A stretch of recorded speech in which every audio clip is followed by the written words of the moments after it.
una semana de investigación donde me maravillé de tantas historias que contar que tienes hoy para compartir con el público que se ha conectado para escucharte, porque obviamente tienes una trayectoria profesional y académica muy interesante, pero a ver, como siempre digo en este programa, es muy importante saber de dónde venimos para entender a dónde vamos. Y pues me he dedicado a rebuscar junto, pues obviamente con tu ayuda, porque viajamos al pasado. De verdad que Leo ha hecho un trabajo maravilloso de recolectar información y tienes esta historia que a mí me llama particularmente mucho la atención y te lo comenté cuando comenzamos a hablar, ¿no? Sobre el tema de hacer tu historia, de este lugar en Argentina llamado Moisésville, de donde es tu familia. Entonces, bueno, pues nos vamos a remontar en esa historia para luego entender el, cómo el universo confabuló para que Leo haga lo que haga y que sea el académico tan importante que ha logrado, pues obviamente, muchísimas cosas en el área científica y de las humanidades, que ya vamos a llegar a eso. Entonces, Leo, agradecida, dando pues este preámbulo de tu historia, pero como siempre digo, tú eres el protagonista y el que va a hablar el día de hoy eres tú, yo solamente te voy a dirigir, así que agradecida por aceptar la invitación el día de hoy de contar tu Vale. historia. Y bueno, te permito que saludes a tu audiencia y comenzaremos entonces con esa magnífica historia en Moisésville. Muchas gracias a ti por dedicarme este tiempo, muchas gracias a los que se han conectado y espero que se diviertan con el cuento. Así será, así será. Bueno, Leo Corry Trumper. Sí, A ver, vamos a empezar si quieres por el lado de los Trumper. con gusto. El lado de los Trumper es el lado de mi mamá. Mi mamá nació en Chile, ya vamos a ir a donde ella, pero ella nació en una familia, Tu para mamá hacer Nora. Si quieres, vamos dando los nombres Nora, para ubicar. Nora Trumper Trumper, o sea que más Trumper que eso no se puede, lo cual es mucho decir. La familia Trumper llegó al norte de Argentina a finales del siglo XIX. Era una época muy, ellas llegaron de Bielorrusia, de un lugar que hasta lo que yo sé se llama Mistvovo o algo por el estilo, está al lado de la ciudad de Grodno en Bielorrusia, y ellos se vinieron como parte de un movimiento organizado y financiado por el barón Moisés Hirsch, que era en una época muy difícil para los judíos en esa parte de Europa, y el barón Rothschild, como es sabido, fundó una serie de colonias en Israel, Rishon LeZion, Zichron Yaakov, y otras cuantas más, Rehovot, etcétera, y trajo a esos judíos que estaban sufriendo persecuciones, los trajo para Israel para que se establezcan ahí. El barón Hirsch prefirió traérselos al norte de Argentina, y en el norte de Argentina crearon una serie, creo que fueron 5 asentamientos judíos que eran como un shtetl en el este de Europa, todo en yiddish. Ellos eran campesinos, trabajaban la tierra, y en particular donde la familia de mi mamá llegó se llamaba Moisésville. Hay veces que lo pronuncian en diferentes maneras, nosotros nos acostumbramos a llamarlo así, a nombre de Moisés Hirsch. Bueno, la historia esa es fabulosa y ha sido escrita en varias maneras. No te conté que hay un escritor argentino muy famoso, Alberto Gerchunov, que escribió un libro llamado Los Gauchos Judíos y se refiere a la vida de esa gente a principios del siglo XIX. Mi abuela Paulina nació en Argentina en 1900, o sea que nosotros entre las familias judías que están en Sudamérica tenemos raíces que van Wow. sumamente hacia atrás. La historia de Moisés Villa es una historia muy compleja, nosotros la conocemos en parte, mi mamá vivía la vida de Moisés Villa durante toda su vida, a pesar de que ni nació allá, ni vivió allá largas temporadas, pero era como un mito de su propia existencia. Después, como ya te dije, la familia pasó a Chile, ya voy a decir, pero ellos volvían una que otra vez, hicieron unos viajes y eso para mi mamá era el mito creativo de sí misma y de su familia y de lo que nosotros entendemos, a pesar que nos contaba cuentos uno tras otro. Yo te comenté que yo veo los cuentos, por ejemplo, cuando yo pienso en 100 años de soledad de Gabriel García Márquez, es un cuento falto de imaginación comparado con los cuentos que nosotros conocemos de Moisés Ville. Gradualmente esa gente se fue esparciendo por Argentina, por Israel. Hay un kibutz, Mefalsim, donde vive Rubén Silce, que creo que vinimos juntos a Israel y ahora él vive allá. Y ese es un kibutz que está cerca de Sderot, al lado de Gaza, de la frontera con Gaza. Fue fundado por gente de Moisés Ville y la gente de Moisés Ville tiene una comunidad aquí en Israel que se reúne una vez al año. Nosotros a veces llevábamos a mi mamá, no siempre teníamos paciencia para quedarnos allá, pero la traíamos y la buscábamos y a veces, entonces mi mamá en una época llegó a ser, ya voy a volver con su vida, pero ella llegó a ser en Israel una de las últimas personas que quedaron que conocieron a los fundadores de Moisés Ville. Entonces cada Increíble. persona que estaba ahí decía, este es el hijo de tal, este es el sobrino de tal, ni ellos mismos sabían de quién era, pero mi mamá sí sabía y para ella era muy importante.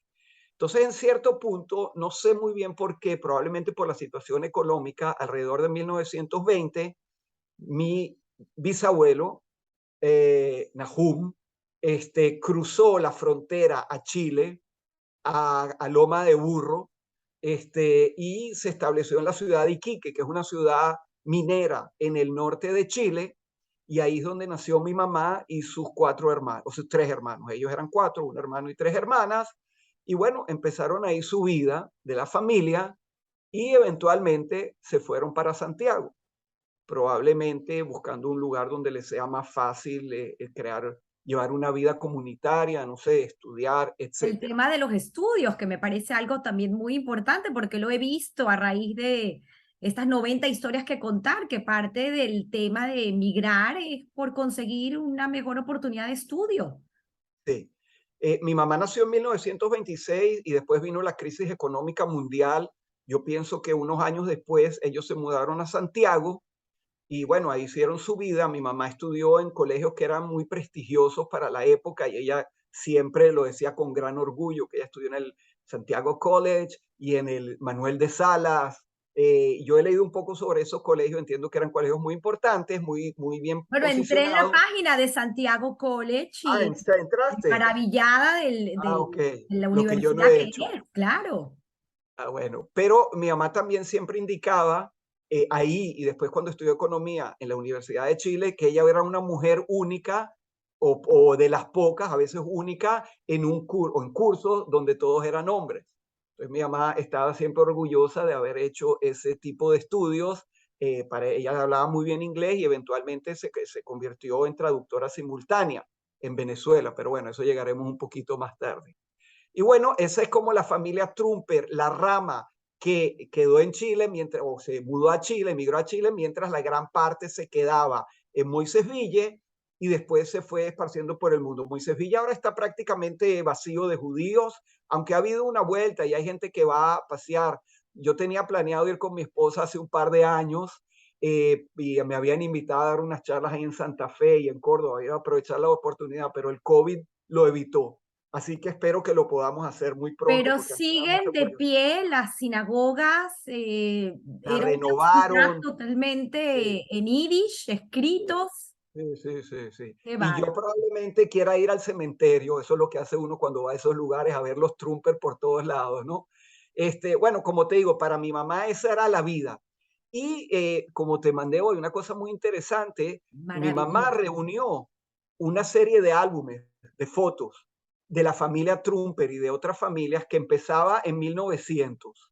Y cuando mi mamá dejó de trabajar, ya llegaremos a eso, que fue cuando tenía 84 años, yo tuve la idea y con mi hermana le arreglamos ahí en la casa de que ella pueda hacer scanning de todos los álbumes que teníamos. Después yo los organicé en el internet y te mandé, como te mandé un link, se lo puedo mandar a cualquiera, unas fotos fabulosas de la familia Trumper y de otro poco de familias ahí que mi mamá nos contaba de ella, que si los Rejovitzky, los Kaller, no sé qué, nosotros nunca entendimos muy bien la estructura demográfica de esas familias, pero todos ellos están fotografiados ahí, unas fotos que tienen un valor histórico tremendo. Tenemos los álbumes en mi casa, pero también tenemos la versión digital que nosotros la vemos a veces y los nietos preguntan y tal. Muy No, bonito.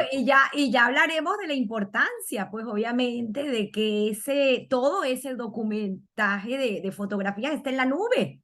Y cosa a la Sí, que tú te dedicas hoy en día también, sí, o sea, sí, sí, maravilloso sí, como todo confabula, pero nos tienes sí, que es dar esos verdad, tips, es porque verdad. toda esa información es Sí. como bien tú dices, parte de lo que somos nosotros y tenerla de esa forma es una maravilla. Ujú, A ver si después ujú. que termine el ¿Cómo programa voy no? a poder compartir alguna de esas fotos, aunque sea en Facebook, para que el público las pueda ver, porque como ¿Cómo no? bien lo dices tú, son maravillosas. Sí. Bueno, entonces eventualmente ya llegaremos al momento en que mi mamá conoce a mi papá, pero vamos a decir algo sobre esa parte de la familia. Mi abuelo Sami Corri llegó desde Turquía, él nació en Esmirna, en la comunidad judía de Esmirna, y llegó en barco a Chile, parece que por 1920, no sabemos muy bien, yo creo que un poco antes porque se escapó de la guerra, o la guerra, en la Primera Guerra Mundial en Turquía las condiciones eran muy precarias, se vino para Chile, no sé, él hablaba ladino, por supuesto, y eso probablemente lo ayudó a adaptarse, El y negrito eventualmente. Corri, cuéntanos un poco, ¿por qué el Sí, negrito ya te voy a Corri? contar, que es una historia muy importante. Yo creo que mi hermano está escuchando, no sé si mi hermana está conectado, lo verá después. Ellos son partícipes de esto, ¿no? Entonces, este señor Sami Corri conoció eventualmente a la señora Rebeca Surajovic, que es nuestra abuela, que ella venía aparentemente de Bielorrusia, o estuve viendo, tal vez me equivoqué, ella es de Ucrania, no queda muy claro, y vino a Chile con su mamá, la señora Cecilia Golubov. Y entonces ellos se casaron y mi papá nació en 1925 y cuando mi papá tenía 5 años, el señor Sammy Corry y la señora Rebeca ya no pudieron seguir juntos. Nosotros no sabemos muchos detalles sobre eso, pero lo que sí sabemos es que el señor Corry se fue primero de Santiago, por cierto, pasó por Iquique y conocí a mis abuelos. Bueno, nadie sabía en aquel entonces lo que iba a pasar en el futuro entre las familias Corry y Trumper, pero de ahí él siguió a Europa y sus huellas desde nuestro punto de vista desaparecieron y ya las vamos a encontrar más adelante en el cuento. Increíble Entonces, el cuento. mi papá que se crió con la señora, con la abuela Rebeca, la bobe Rebeca, como le decíamos nosotros, y la bobe Cecilia. Entonces mi papá, que era oscuro de piel como su papá, él lo llamaban en Chile el negro Corri o el turco Corri, algo por el estilo, pero su lengua madre era el yiddish, porque él hablaba yiddish con Wow. la mamá y con la abuela. Entonces, él se crió prácticamente en castellano afuera de la casa y en la casa se crió en yiddish. Y bueno, como a veces digo, cuando se calentaba con nosotros por alguna razón, le salían las maldiciones en yiddish, ¿no? Pero nosotros no aprendimos debidamente el idioma, desafortunadamente. Entonces, mi papá creció con la mamá y la abuela en condiciones económicas no muy favorables y sin embargo siempre dedicó mucho al estudio, pues, se graduó de ingeniero, después estudió un máster en el NYU y siempre, siempre sabía mucho sobre historia y sobre la mitología griega. Él hizo un viaje a Grecia cuando tenía, no sé, 40 años y volvió encantado porque toda su vida le encantó el Partenón y todas esas cosas. Y bueno, después en Venezuela él hizo un máster en la Simón Bolívar en filosofía, después empezó el doctorado, pero no lo pudo completar por Me razones de salud. contabas la gran influencia de la abuela, una abuela Esta muy abuela, según culta, nosotros muy culta. sabemos, sí, según nosotros sabemos, él estaba muy atado a su abuela, la señora Cecilia. Yo me acuerdo cuando la señora Cecilia murió, estábamos en la casa y lo vimos llorando, yo por lo menos, no me acuerdo si mis hermanos también vieron esa escena y él estaba muy, muy, muy ligado a ella. Y cuando nosotros íbamos a Chile de vez en cuando desde Venezuela, bueno, eran las visitas allá y en la casa. Bueno, aquí te podría contar muchos cuentos, pero lo vamos a dejar así porque si no, no vamos a llegar al año 1970 y queremos llegar por lo menos hasta allá. Y el asunto es que mi papá creció y estudió en la universidad, estudió para ingeniero en Chile, eventualmente conoció a mi mamá en la Juventud Sionista de Chile o en algunos movimientos juveniles y en 1952 se casaron, y crearon la familia Corry joven. Mi hermano José nació en octubre del 53 y yo me uní a la familia en enero del 56. Y bueno, ahí estaba mi familia, o sea, mis padres y nosotros. Mi papá tenía una pequeña compañía de construcción, nosotros no sabemos muy bien, pero hay una foto por ahí con un pickup, un camioncito que él manejaba de un lado para otro, pero no sabemos muy bien lo que hacía, o sea, o sea, los detalles. Él estaba en la cuestión de la construcción y eventualmente en 1958 recibió una oferta de trabajo en Venezuela. Imagina. Este, Ahora, en Chile, cierta gente veía a Venezuela de aquellos momentos como monte y culebra. Pero creo que no lo decían así, pues es una expresión venezolana, ¿no? Pero le dijeron a mi papá, ¿cómo te vas a ir para Venezuela? Si más o menos Santiago de Chile es el centro del mundo, ¿qué te vas a ir allá? Aunque hay que decir que esa era una época en que había muchos exiliados venezolanos escapando del gobierno de Pérez Jiménez y eso ayudó a los contactos.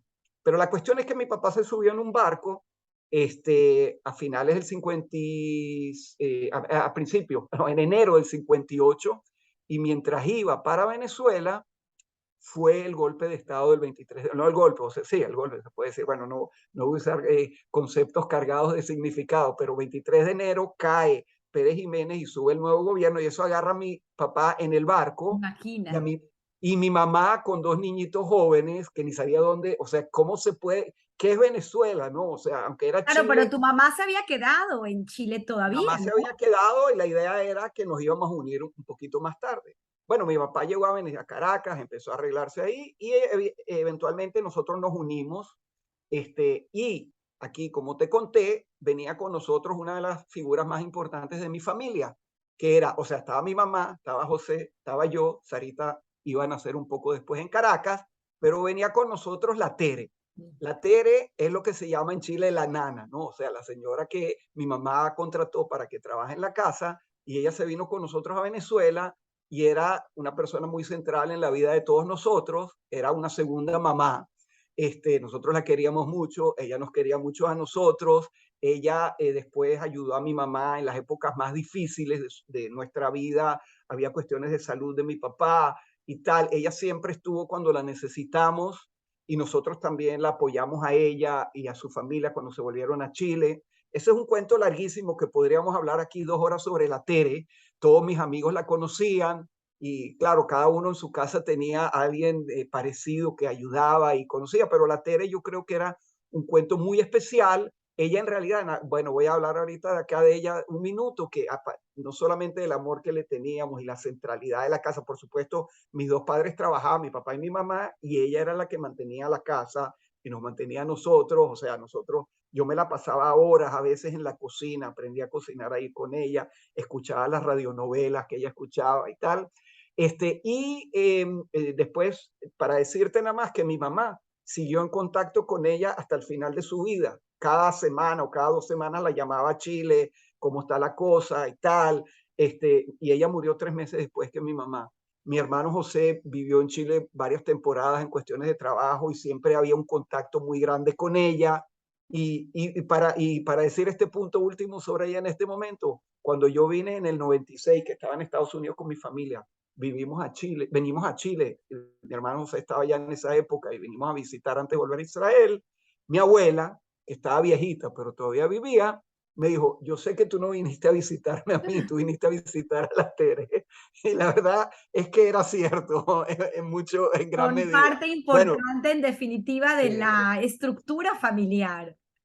sin duda, sin Y tu duda. madre también tuvo una oferta importante de trabajo en Venezuela, Sí, a en mi el mamá le Ministerio ofrecieron de Fomento, porque tu en mamá la se graduó de corporación, había una Economía. cosa, sí, se llamaba Corporación de Fomento, era parte del Ministerio de Fomento, creo, quedaba ahí en Chacaíto, al principio de la avenida de la Sabana Grande, yo me acuerdo que la veníamos a visitar, y bueno, ahí hizo sus contactos, estuvo ahí una época, y después ella siguió, ella trabajó toda la vida, ya vamos a hablar de eso, hasta los 84 años, y en esa época mi mamá conoció a los venezolanos, mi papá también en sus varios trabajos, y se adaptaron al país inmediatamente. Yo creo que como todos los inmigrantes, ¿no? Yo he ido a varias de tus entrevistas y siempre a fin de cuentas todos dicen lo mismo.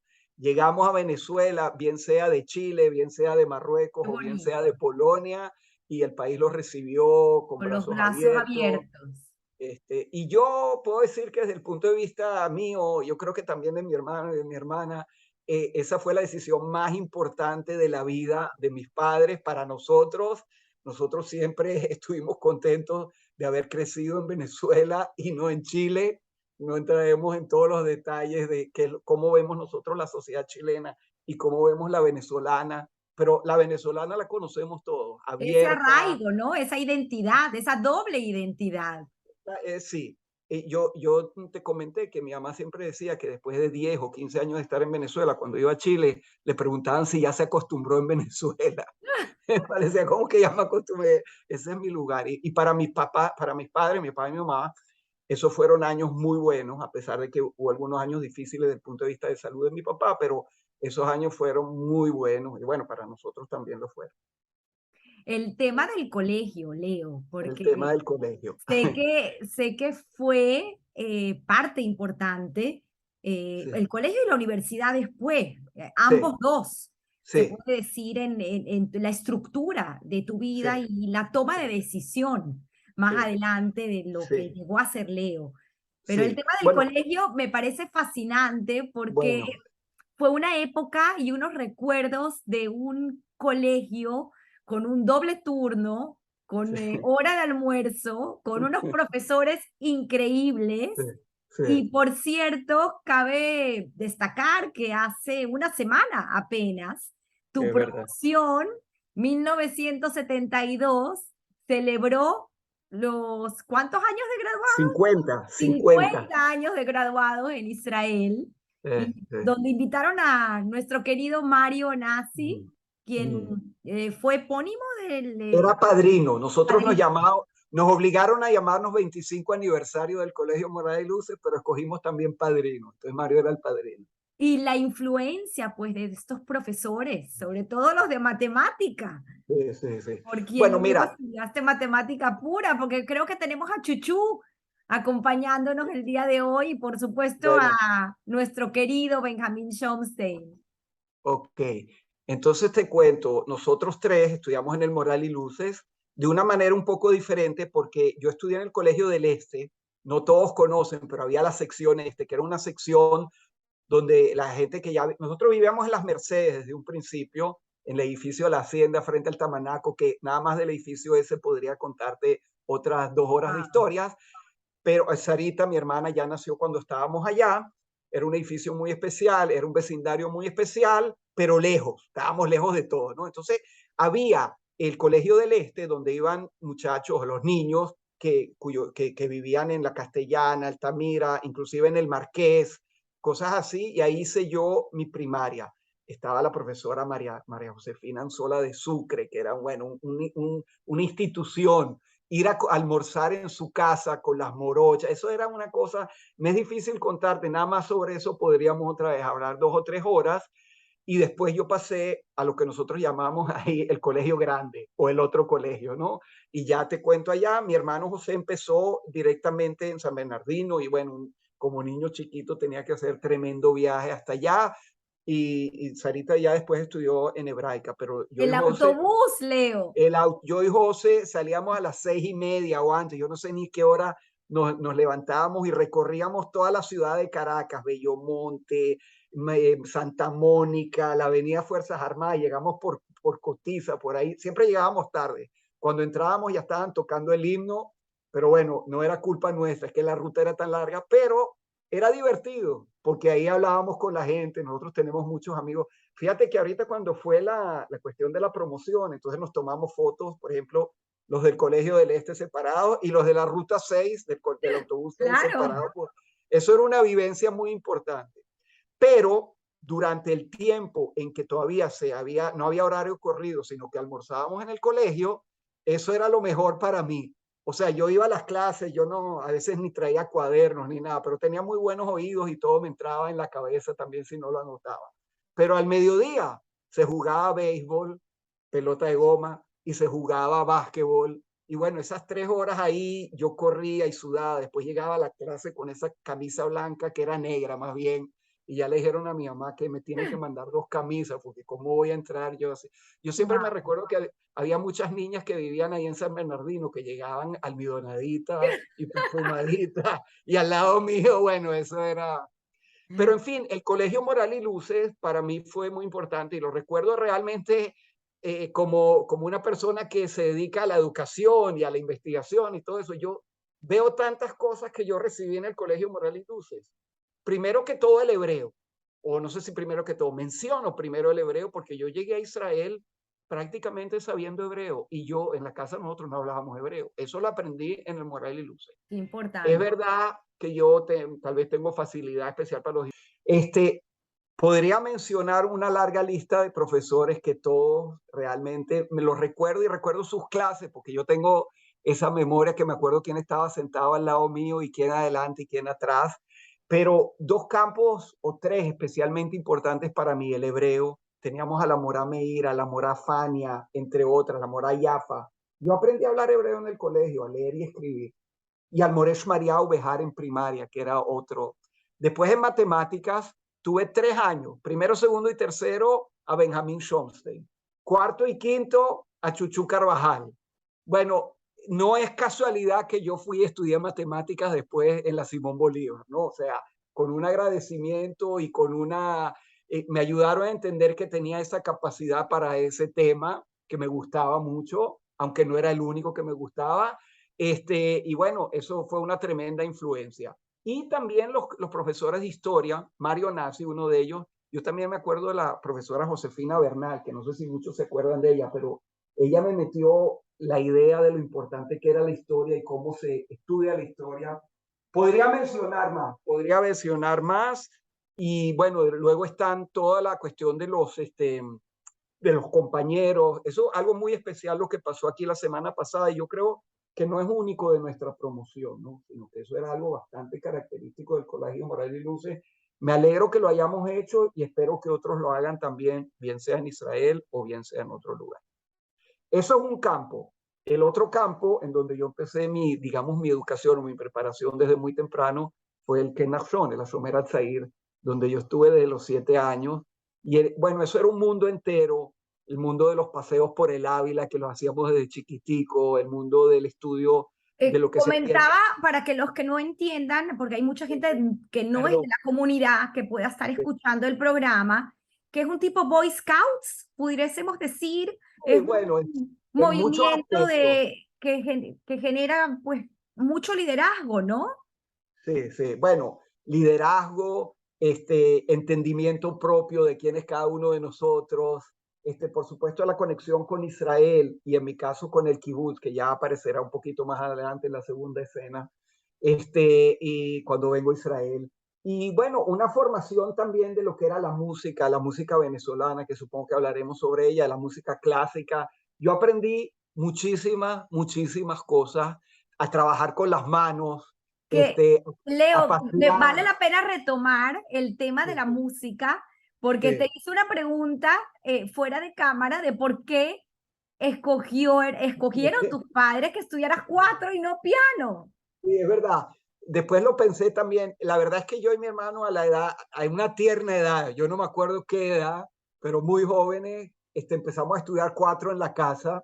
Teníamos un profesor italiano, lo cual me parece muy adecuado, porque un país de inmigrantes, un profesor italiano le enseña el instrumento local a los dos niños que ellos mismos son inmigrantes, ¿no? Era un gran profesor, el maestro Giuseppe Andriani.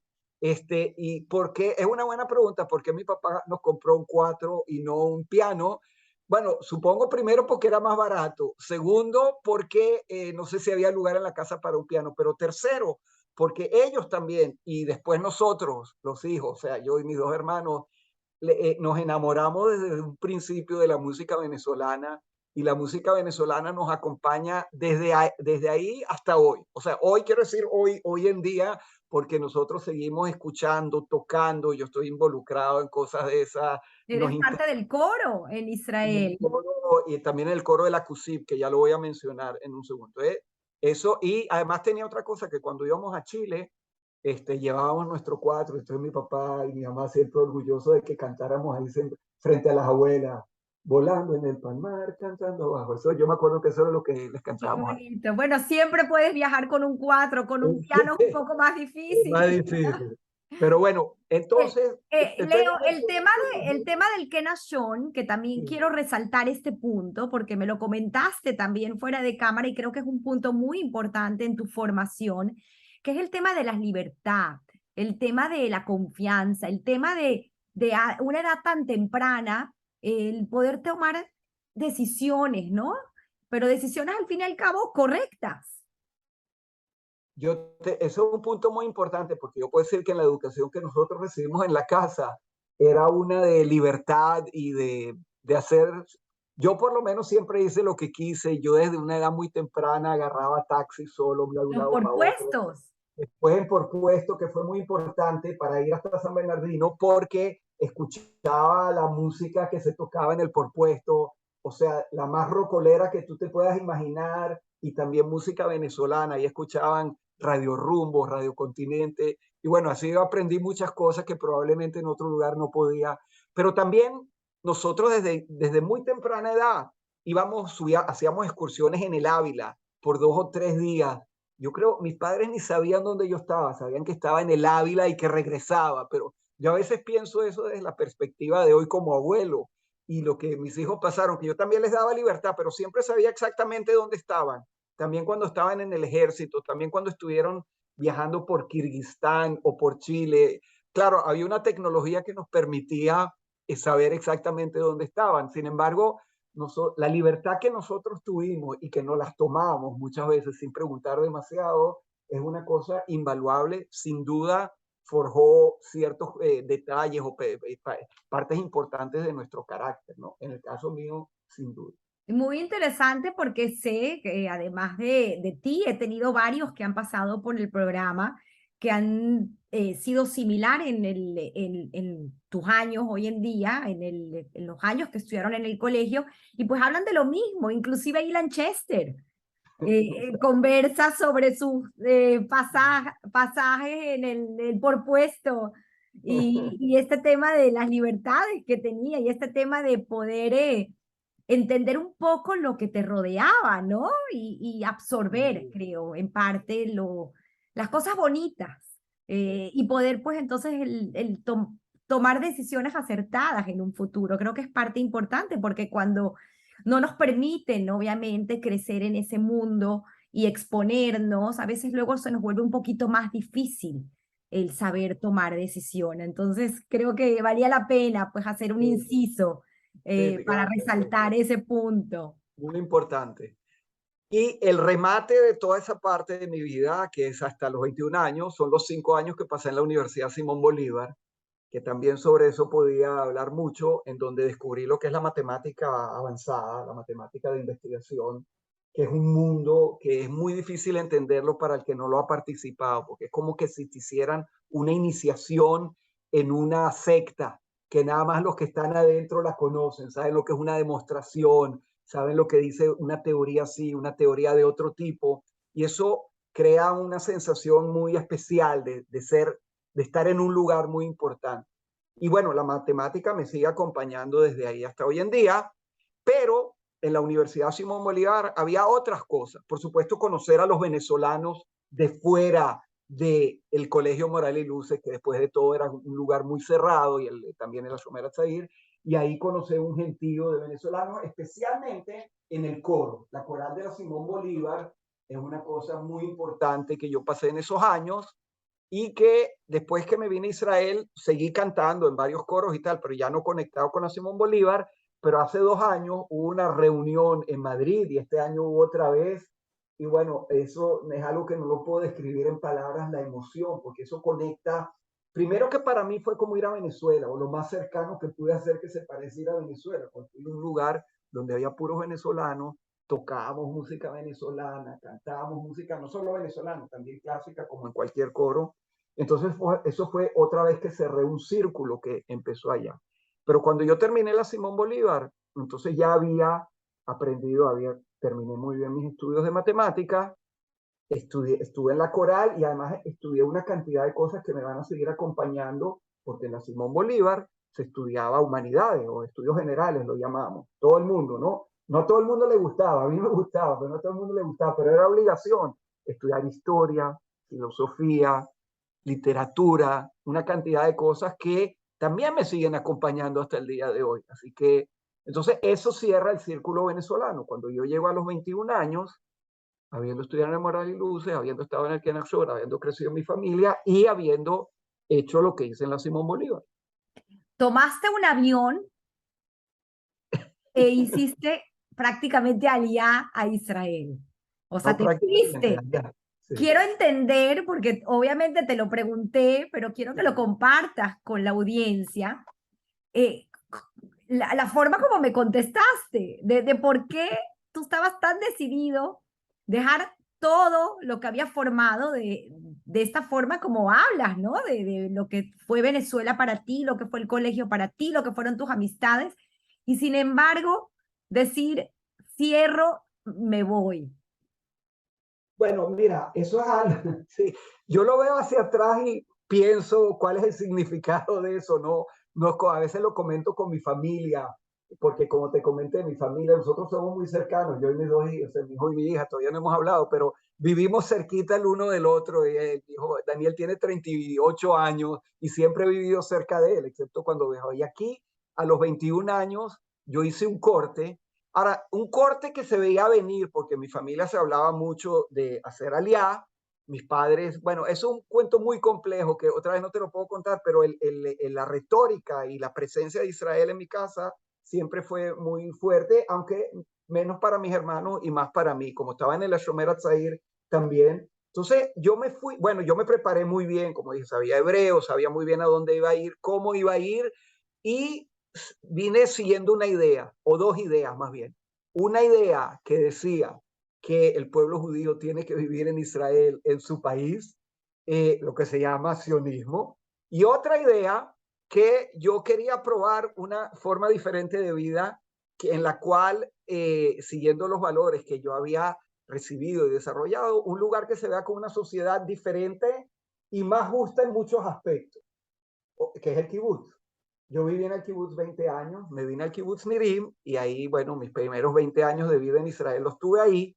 Y bueno, podríamos discutir y conversar muy interesante sobre si fue una ciudad o sociedad más justa. Diferente la era, pero de antemano voy a decir, yo en el año 2000 decidimos con la familia movernos hacia Ramat Gan, al lado de Tel Aviv, pero los años que pasamos en el kibutz fueron muy bonitos desde todos los puntos de vista y una gran experiencia. Y otra formación interesante para lo que termina siendo tu carrera y tu formación académica, esa formación en el kibutz, aunada al ejército. Quiero que me cuentes un poco porque también fueron cosas Sí, increíbles que pasaron en esos primeros años y donde finalmente también consolidas la parte familiar, porque conoces al amor de tu vida, con quien llevas ya 40 años y con quien tienes sí. esta maravillosa familia propia.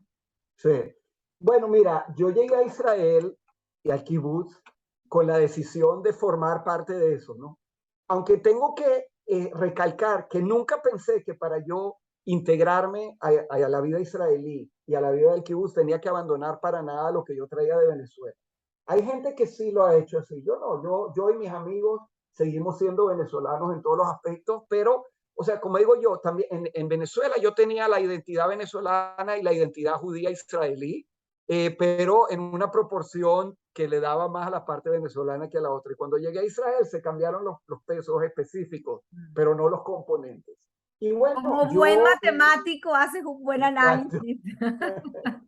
Entonces, me incorporé al kibutz, yo trabajaba en el campo, yo dejé de lado la matemática por algunos años, trabajaba en el campo, que era digamos, la parte central de la economía del kibutz, trabajaba con israelíes, yo quería ser como todos ellos, yo trabajaba muy fuerte en el campo, después yo fui el encargado de los sistemas de irrigación, que eran muy interesantes y muy complejos.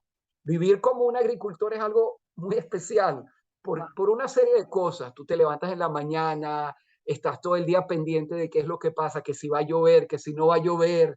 El ciclo de tu vida queda determinado por las estaciones del año, porque ahora se cosecha, ahora se siembra, La época del algodón era una época muy especial. Si Rubén Silcer todavía está atento, a veces trabajábamos juntos ahí porque Rubén vino conmigo. En realidad paseábamos por Europa juntos y después vinimos y vivimos en el kibutz juntos por muchos años. Y eso es una vida muy especial. Y dentro de eso también estaba la parte del ejército, que como te comenté, una persona que llega con 5 años de matemática, yo sabía programar computadoras y todo eso, lo cual poca gente sabía en aquella época, y hubiera podido ser parte de las unidades tecnológicas del ejército y todo eso, pero ni siquiera se me pasó por la cabeza hacer una cosa así. Yo quería ser como todo, yo quería ser un soldado, y fui y me hice paracaidista, nada menos y nada más, ¿no? O sea, durante 2 años y piquito yo estuve en el ejército regular.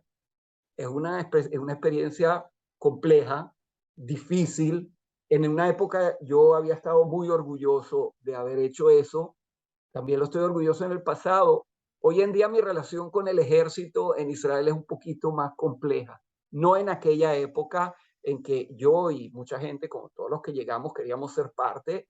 Y bueno, me fui a hacer mi ejército, ¿no? Entonces los primeros 8 años que yo estuve en el kibutz fueron agricultura y ejército. Y después también fui reservista como por 10 años y bueno, todas las experiencias de un reservista, el reservista de los paracaidistas, las pasé ahí, incluyendo cosas bastante desagradables en la guerra del Líbano, en la primera.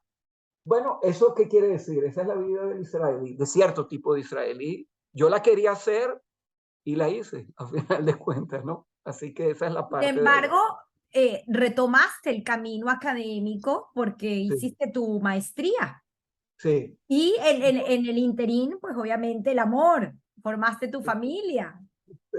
Bueno, entonces eso fue así. Al volver yo del ejército, tenía un puesto, o sea, central en toda la cuestión de la agricultura, con la cuestión de la irrigación, pero me fui a hacer también a la vez el máster.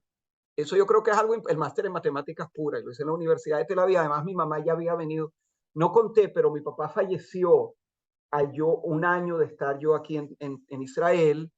Bueno, fue una época muy compleja y muy difícil, él estaba enfermo, no vamos a entrar en todos esos detalles, pero eventualmente mi mamá, que a la época tenía 52 años, primero mi hermana Sarita se vino a Israel, se incorporó a la Mejiná y empezó a estudiar, mi mamá vino y desde ahí empezó su lucha dentro de Israel, que también es digna de contarse, porque ella nunca pidió favores a nadie, hasta le costaba pedirnos a nosotros favores, aunque se los hicimos como buenos hijos, creo yo, aunque diría que más mi hermana Sarita, que estaba más cercana físicamente. Yo vivía en el kibutz, venía una vez por semana, entonces esa vez por semana, o mi mamá venía los fines de semana, entonces ese fin de semana era, perdón, cuando venía por semana era para estudiar un día y medio en la universidad y estar con mi mamá, pero mientras tanto yo seguía plenamente en el kibutz hasta que terminé mi tesis de maestría con problemas y de matemática pura que no lo puedo explicar aquí ni lo explicaría.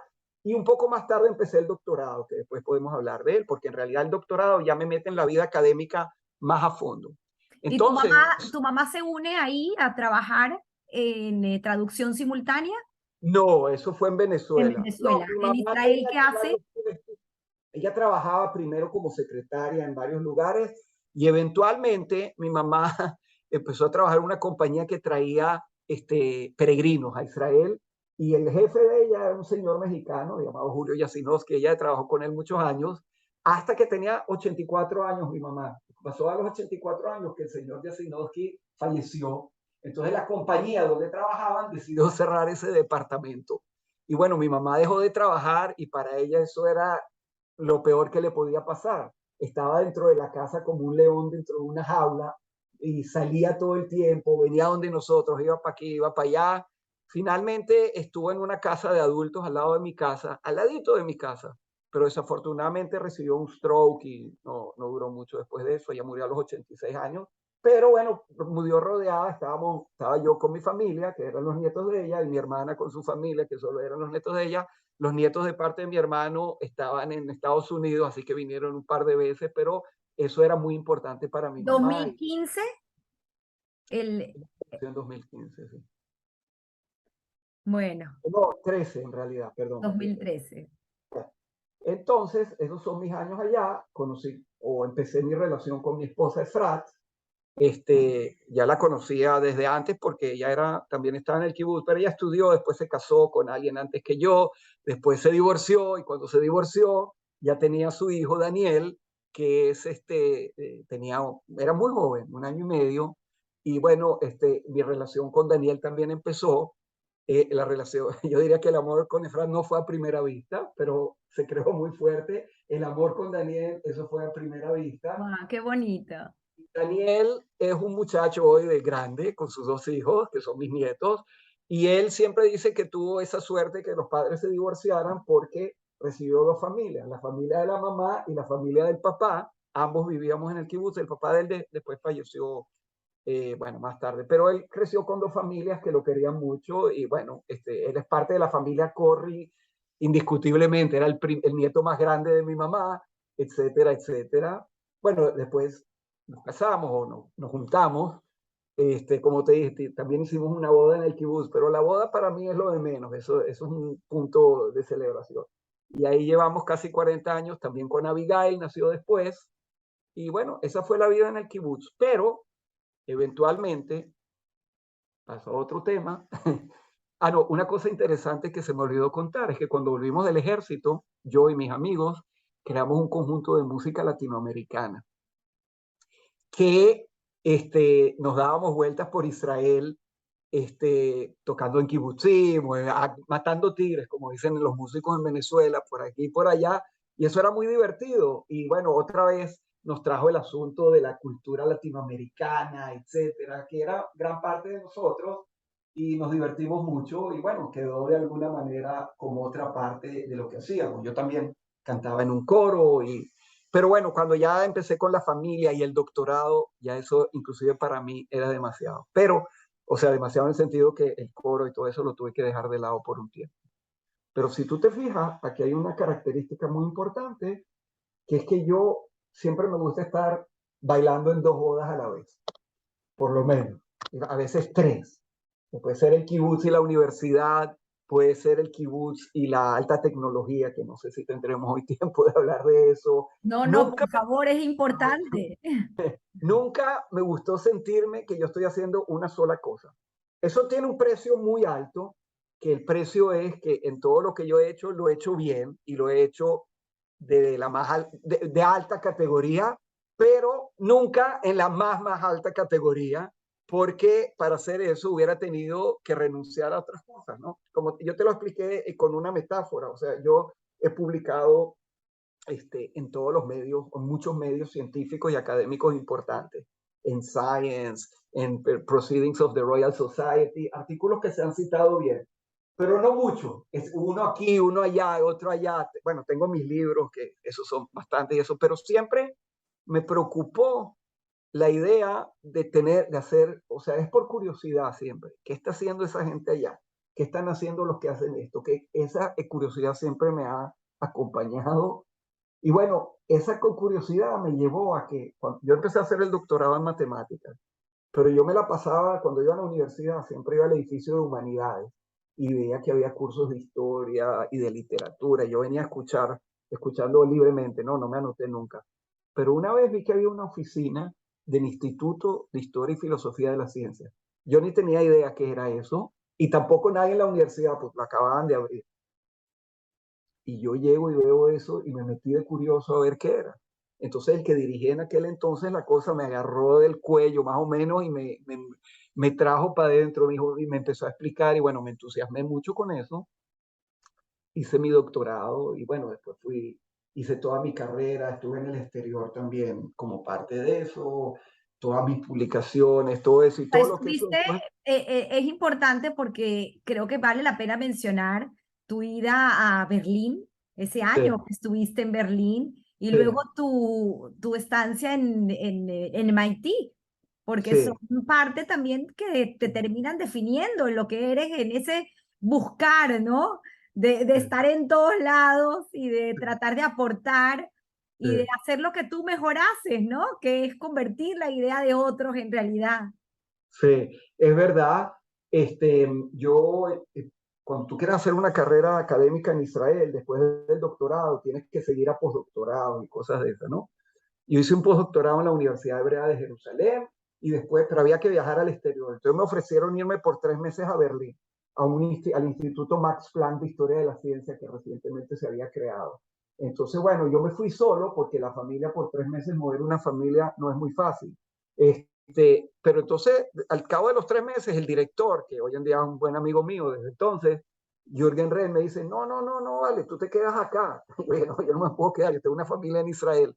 Entonces lo que hice, eso fue en el 94, 95, era que empecé a viajar ida y vuelta, 3 semanas aquí, 3 semanas allá, 3 semanas aquí, 3 semanas allá, que por cierto estaba prohibido. Y tú sabes que los alemanes son muy estrictos en sus cosas, pero yo aprendí, como buen israelí, a sacarle la vuelta a las reglas. Ellos decían así, yo no tenía que explicarle a nadie, pero entonces ese año fue muy importante porque al final de ese año ya mi libro estaba empezado, o sea, ya se empezó a publicar el primero, y después me invitaron al MIT por un año, que también había ahí un instituto de historia de la ciencia. Ahí ya fuimos con toda la familia, que también fue muy importante para la familia. Y bueno, la pasamos de lo mejor. Y empecé, o sea, ya al final de esos 2 años yo ya era una persona conocida en mi campo, había publicado un libro, artículos importantes, y bueno, iba a volver a Israel y incorporarme, no, esperaba incorporarme a la universidad, pero todavía no me habían prometido nada, porque estaban buscando cómo hacerlo y cómo tal. Y lo que pasó en MIT es que en esos días había en Boston una serie de amigos míos del kibutz que estaban trabajando en una industria de almacenamientos de datos, una compañía muy grande llamada EMC, que la dirigía un israelí, o que dirige a cierta parte un israelí llamado Moshe Yanai. Entonces, él me dijo, ¿por qué no te vienes a trabajar acá? Y bueno, me ofrecieron, si lo veo hoy, lo que me ofrecieron era bastante modesto, pero para mí, o sea, en términos de lo que es la alta tecnología, pero un sueldo y unas condiciones que yo decía, wow, esto, pero bueno, a final de cuentas, por una serie de cosas, volvimos a Israel, pero el nexo con EMC se quedó, y por una serie de razones muy interesantes, EMC abrió un laboratorio. Ahora, yo no sé si todo el mundo sabe lo que es EMC, pero una compañía que al cabo de los años se vendió a Dell en 26 billones de dólares en efectivo. Y el ascenso de EMC empezó en aquellos años, cuando también empezó el Internet a ser popular, etcétera. Y nosotros establecimos un laboratorio que lo dirigía uno de los miembros del kibutz, que estaba muy bien conectado con EMC. Y bueno, yo en aquella época empecé a hacer mi carrera en la universidad, empecé a trabajar en la alta tecnología, y en cierto momento me dijeron que me dan un puesto fijo en la universidad, pero yo dije, bueno, está bien, pero yo no abandono el otro. No le dije nada a nadie, o sea, sí, bueno, tuve que pedir un permiso para hacer ciertas cosas, no importa. Así que desde ese punto en adelante, yo empecé a desarrollar mi carrera universitaria, que afortunadamente me fue muy bien, publiqué muchos libros y no sé qué, y también empecé a trabajar con amigos o con gente que yo conocía en el campo del almacenamiento de datos, data storage se llama eso, ¿no? Y bueno, llevaba esas dos carreras juntas. En la universidad yo fui después director del instituto, fui director de la escuela de historia, y eventualmente en el 2015 me nombraron decano de la Facultad de Humanidades. Que vale la Entonces, pena mencionar cómo te nombran decano, porque creo que eras parte primero de la comisión sí, para sí, escoger quién iba a ser el decano. sí. Yo no quería ser decano por el pensamiento de que si voy a ser decano voy a tener que abandonar otras cosas que quiero hacer. Un trabajo de decano es 24/7. Tú estás metido ahí de cabeza y tienes que estar, o sea, es una responsabilidad muy grande, y tienes que ser encargado de muchísima gente que cada uno tiene, son 20, los profesores que eran 230 fijos, son cada uno es una primadona. Yo no quería estar, pero yo me voluntaricé a ser parte del comité que escoge al nuevo decano. Eso yo estaba seguro que me iba a proteger de no ser decano. Pero bueno, empezó una serie de conversaciones hasta que un día me llamó el rector y el presidente a su oficina y me dijeron, no, no, olvídate, el decano tienes que ser tú. Está bien que te hayas puesto en esa comisión, pero tú tienes que ser el decano. Y bueno, empezamos una pequeña negociación.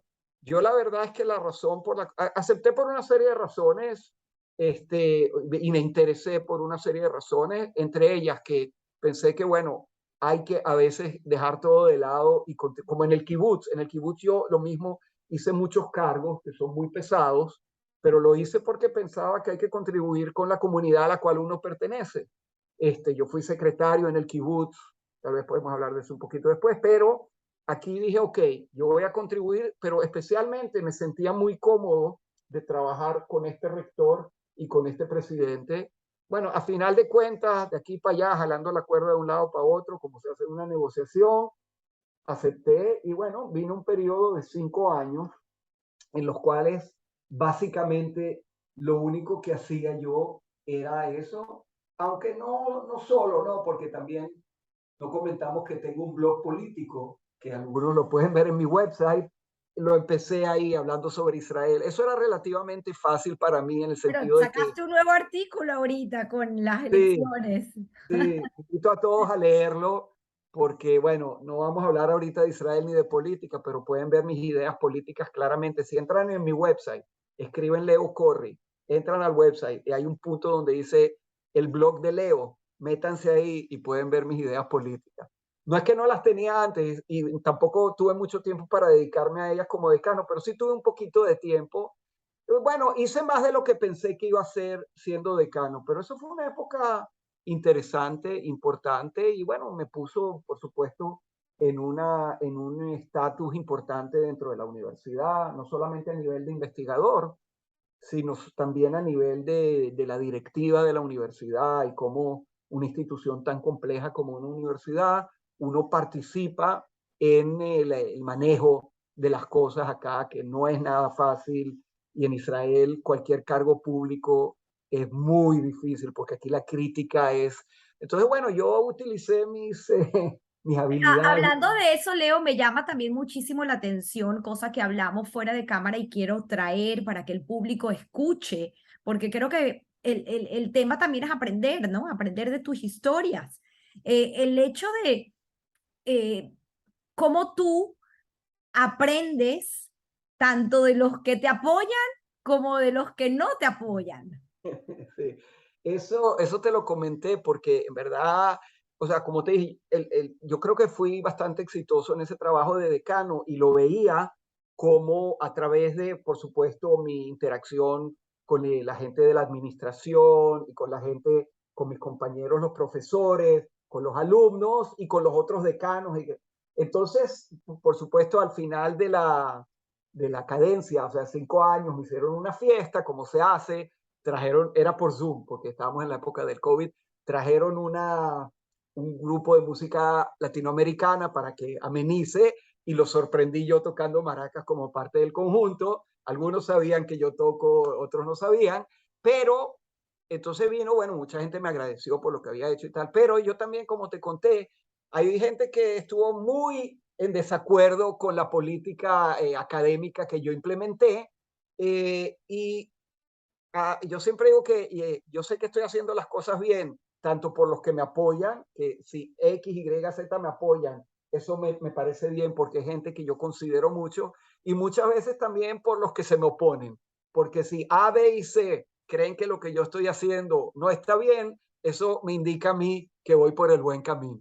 Lo mismo lo dije cuando era secretario en el Kibbutz Maskir, que también es una cuestión muy compleja, que hay que hablar con la gente, hay que tener lo que se llama inteligencia, ¿cómo se llama? Emocional.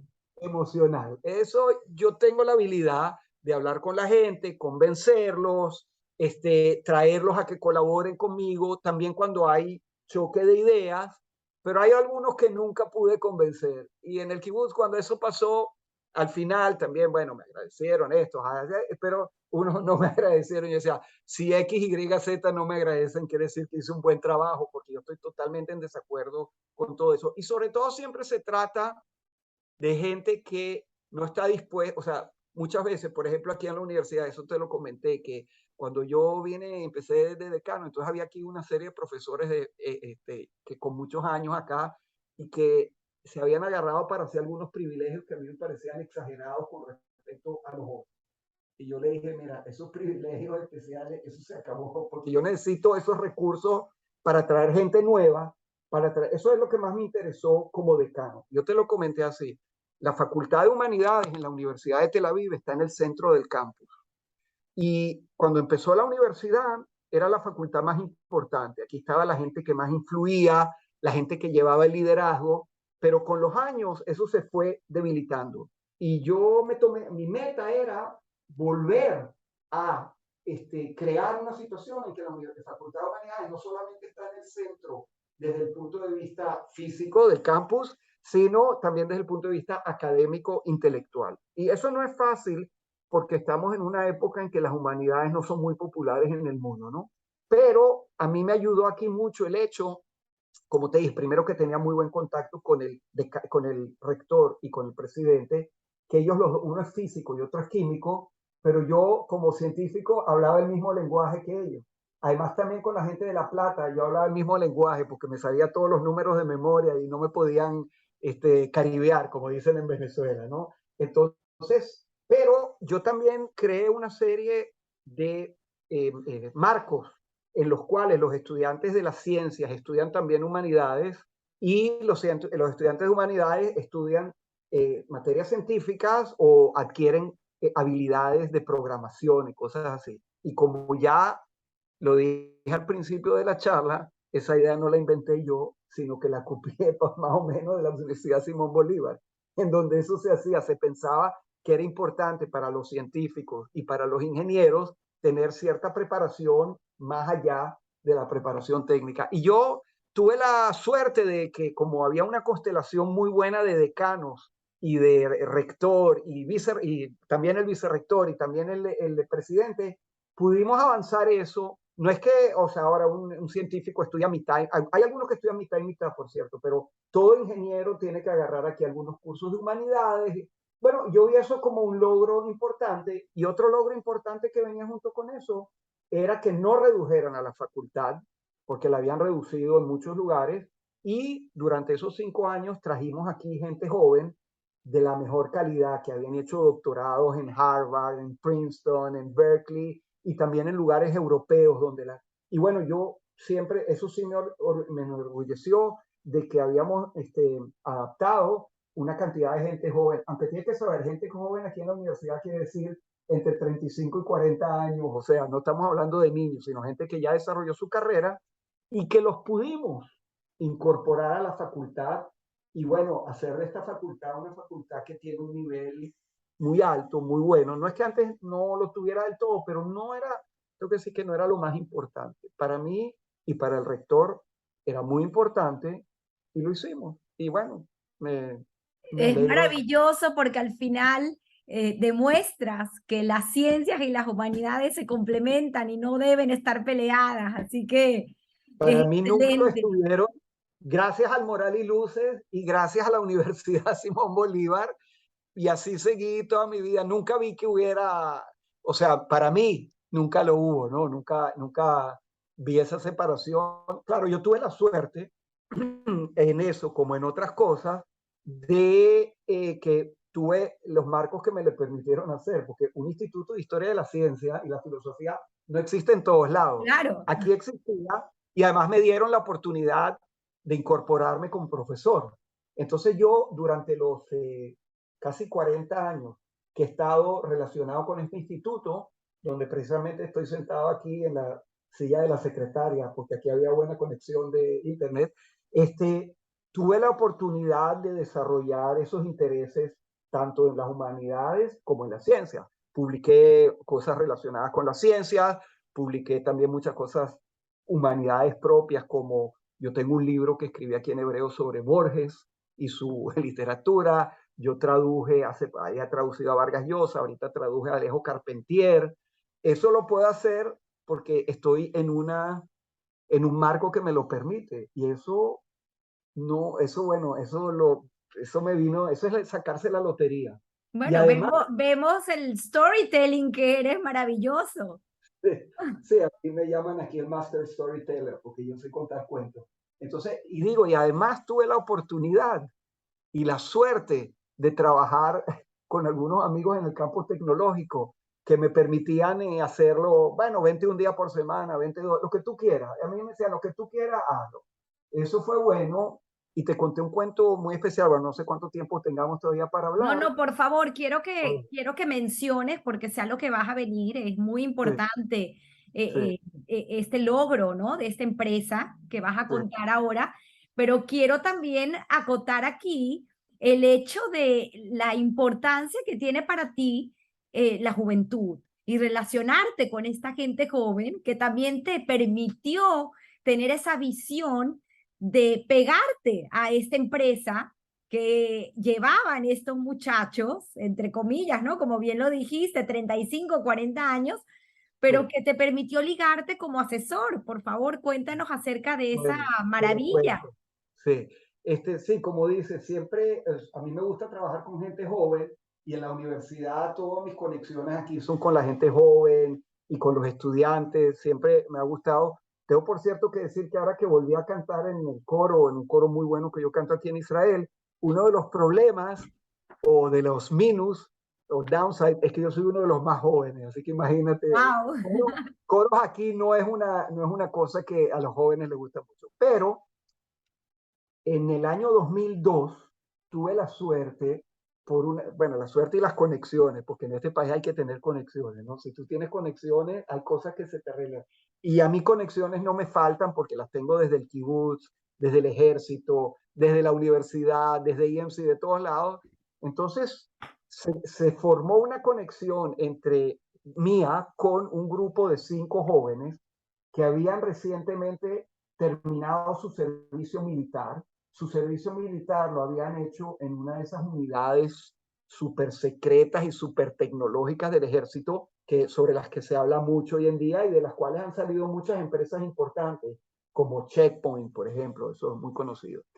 Y entonces ellos empezaron a desarrollar un sistema de almacenamiento de datos nuevo. Moshe Yanai también estaba detrás de eso y él es el que hizo la conexión y yo era como el hermano mayor de ellos. Ellos no tenían 35 años en la universidad, esta gente tenía 27, 28 años. Wow.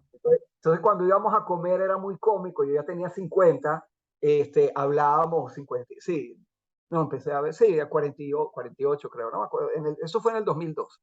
Uy, perdón, me saqué sangre de tanta, este, tenía una pequeña herida ahí. Este, entonces, bueno, se creó este contacto, gente súper talentosa, y además a mí me gustaba mucho trabajar con ellos porque ellos trabajaban muy sistemáticamente. Yo había estado en EMC, eso era lo que se dice en hebreo un balagán. Fueron muy exitosos, vendieron muchísimo, pero trabajaban de una manera diferente. Estos 5 muchachos trabajaban de una manera súper sistemática, súper limpia, súper ordenada, y a mí eso me encantaba. Entonces, yo trabajaba con ellos empezaron a desarrollar lo que desarrollaban y yo los ayudaba en una serie de cosas, sobre todo creando libros de entrenamiento para los otros, escribiendo patentes, una serie de cosas que tienen que ver con la conexión entre las ideas técnicas y el uso del lenguaje, ¿no? En este caso Cosa que inglés. tú sabes hacer perfectamente. Eso es una de las cosas que yo creo que yo sé hacer bien, conectar entre ideas abstractas y planteamientos verbales. Entonces, bueno, esa compañía empezó a desarrollarse, después se fue adaptando más gente que eran amigos de ellos o gente joven, más joven aún, que ellos conocían en el ejército, y en cierto momento éramos como 30 y en el año 2007, a finales del 2007, un mes antes que los mercados caigan en Estados Unidos, IBM compró esa compañía por $300 millones, Wow. lo cual fue una cosa fabulosa. Ellos, todos mis amigos jóvenes, se volvieron riquísimos.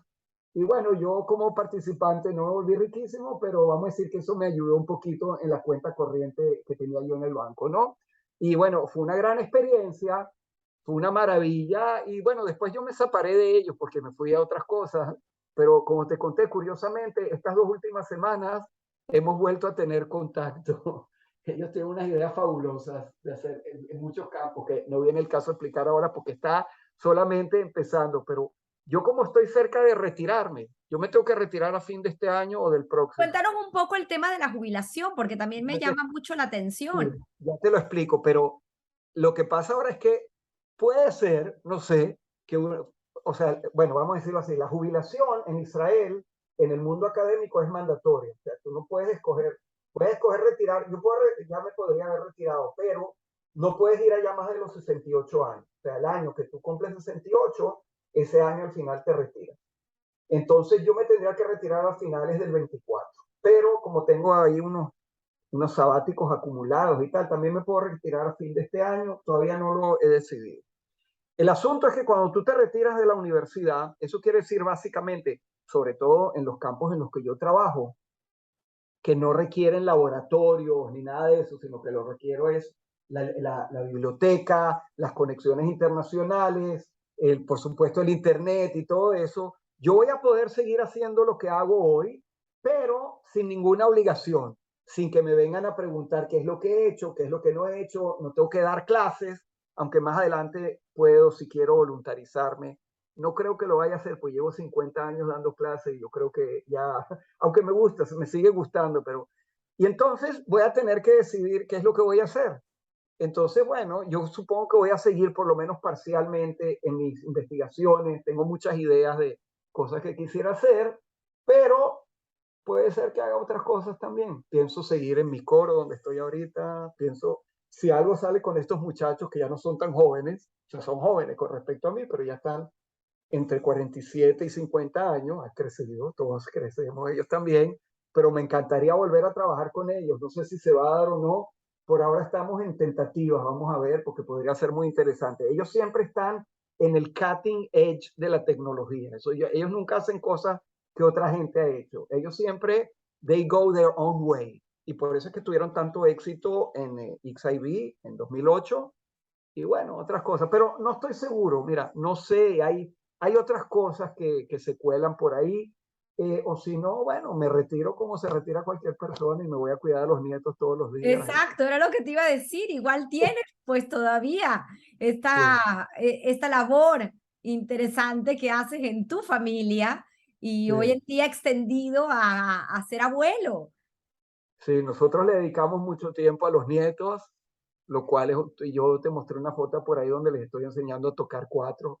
No es que hayan aprendido. Mi hija, por cierto, Abigail, que es maestra de escuela, es una gran experta en música Maestra de venezolana. escuela Sí. árabe judía, pues Sí, ella es también maestra en una escuela, bueno, este año se tomó porque terminó con el sexto grado, es una escuela muy compleja, muy interesante en la ciudad de Yafo, que es parte de Tel Aviv, donde la mitad de los niños son israelíes, o sea, judíos, hablan hebreo, y la mitad son árabes, hablan árabe en la casa. Cada clase tiene dos maestras, una judía y una árabe, hablan los dos idiomas. Hay algunas cosas así en Israel, hay algunas iniciativas, cada vez se vuelve más difícil porque la tensión dentro de las sociedades, por ejemplo en las ciudades mixtas como Yafo, no es fácil, ¿no? Y hay gente que, Abigail es una de ellas, que lucha por tratar de crear condiciones de cooperación y vida mutua entre árabes y judíos. Este, no es fácil, no es hablan nada fácil. español. Abigail habla español, pero no gracias a mí. Gracias a mi mamá, a una profesora que le pusimos y a las telenovelas que eran muy Las famosas aquí en Israel. telenovelas. Y aquí hay muchas niñas o muchachas, ya eran niñas, que hablan castellano o picotean castellano gracias a que veían telenovelas. Abigail habla perfectamente, escribe y lee en castellano, pero también conoce bien la música venezolana y a veces tocamos juntos y tal. A veces cuando está triste me dice, vamos a tocar ahí y tal, entonces tocamos juntos. Creo que por ahí en tu página hay un video tú cantando Sí, con ella. sí, Sí, sí. qué bonito. Y ahorita extendido a los nietos, que por ahí Sí, también veo bueno, que les estás enseñando cuatro. bueno, un poquito, le doy las maracas y la charrasca para que le metan ahí un poco. No sé si van a salir buenos cantantes, pero vamos a ver. Por Y supuesto que además que no, pudieses, perdón la interrupción, retomar este viaje, que creo que tienes dos viajes pendientes que hacer porque necesitas. no, Ir tengo a tres. ver, Uno es a Moisés Ville, correcto. otro es a Smirna. Fíjate, eso no sé si te lo conté, pero en junio del año pasado ya habíamos comprado los tickets para ir yo y Efrat. ya teníamos hotel y todo. Abigail quería ir también, ella fue la que, pero no pudo porque tuvimos que, y entonces ese día llegó, el día que teníamos que viajar, llegó una orden del gobierno israelí de no viajar a Turquía por ningún motivo. Muchas veces los hay, eso se llama alert, pero nunca lo habían puesto así. Llamaron a la gente que estaban en Turquía que se vuelvan. Bueno, decidimos no ir, entonces eso nos quedó pendiente. Y el tercero es Venezuela, que no he ido ya tantos años. En el 2001 estuvimos con la familia y fue un viaje increíble, un viaje básico para mis hijos y para mi esposa, conocer Venezuela. Y ahora el coro de la Simón Bolívar está planeando hacer el encuentro, que ahora sí ya se volvió una rutina, hacerlo en Venezuela. Bueno, al principio yo dije, están locos, ¿cómo se va a hacer una cosa así en Venezuela? Ahora ya la gente empezó a hablar, decir, no, que la cosa se puede, bueno, no vamos a hacer esa discusión aquí, pero inclusive mis amigos que vinieron al encuentro ya me dijeron, no, vale, ahora Venezuela está más tranquilo. No, no sé si creerlo, y si cree, lo dejo con un signo de interrogación, pero ahí hay una serie de planes que tal, imagínate, si me retiro, tengo tiempo para viajar, ¿no? Más tiempo para viajar que el que tengo ahorita. Me gustaría. Interesante, Leo, este recorrido que nos has dado en este tiempo, casi hora y media con las interrupciones, pero repito, entender lo que haces y quién eres, haciendo este camino por tu pasado me parece fascinante, porque nos da pues una perspectiva mucho más amplia de saber por qué uno toma las decisiones que toma y en definitiva pues la influencia, ¿no?, que tienen en nuestras decisiones la familia y el colegio y el entorno en el que nos educamos, ¿no? En este caso en particular, ese amor por Venezuela que tuvieron, esa relación y amor a primera vista que tuvieron tus padres y luego ustedes, los tres hermanos, y bueno, por circunstancias, ¿no? Ese llamado que te hace, que te hizo Israel en su momento, pero que bien viene explicado por esta familia pues sionista, que a lo mejor no tuvieron oportunidad de hacer aliyá a Israel, pero tú tenías pues ese compromiso moral de hacerlo y pues se ve. Justamente quiero aprovechar y hacer este comentario porque, repito, me parece fascinante tu historia y pues esta semana pues lo que he hecho es hablar de ti con mi familia y ayer justamente tuve la oportunidad de conocer a alguien que es americano y que tuvo una historia muy parecida a la tuya. Obviamente él está comenzando con esa historia porque es Ajá. mucho más joven, tiene 27 años, pero su familia es de Marruecos, muy sionista, se crió en Estados Unidos, pero tenía el gusanito de ir a Israel y apenas terminó el college, fue a Israel, se enlistó en el ejército, se metió en un kibutz. Lo mismo que tú, es impresionante. Lamentablemente, o digo lamentablemente porque no siguió con esta carrera académica tuya, porque bien lo pudo haber hecho, pero el amor lo llamó a regresar a los Estados Unidos.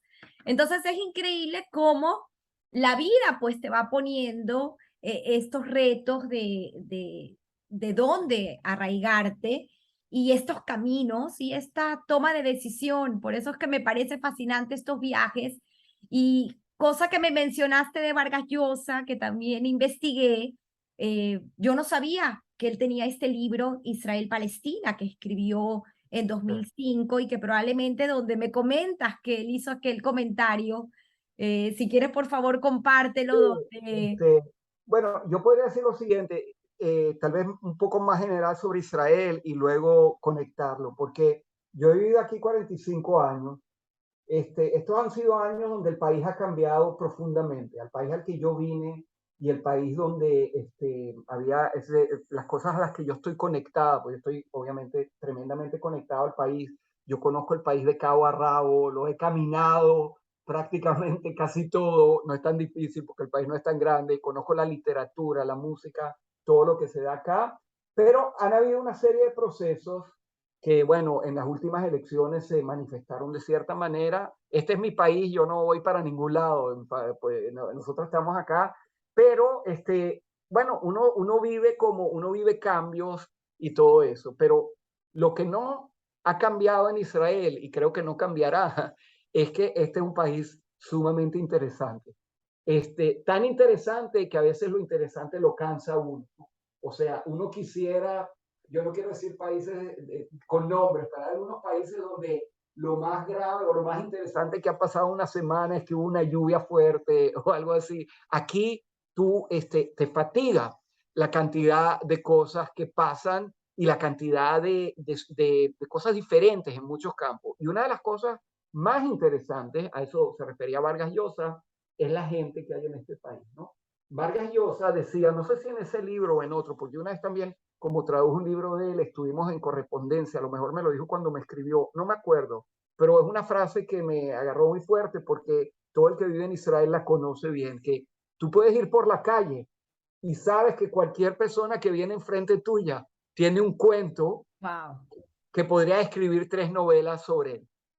Por cierto que la serie de entrevistas que tú haces aquí muestra que no solamente eso es verdad de Israel, y bueno, puede que no sea tampoco verdad solo de los judíos, pero aquí la intensidad de eso, cualquier persona que tú ves en cualquier lugar, ya no te hablo de los que sobrevivieron el holocausto, que esos son unos cuentos que hasta hoy en día, que alguna gente no lo había contado, porque no quería contárselo a sus hijos, pero con los nietos han salido a aflorar muchísimos cuentos que la gente contaba que son unas cosas increíbles.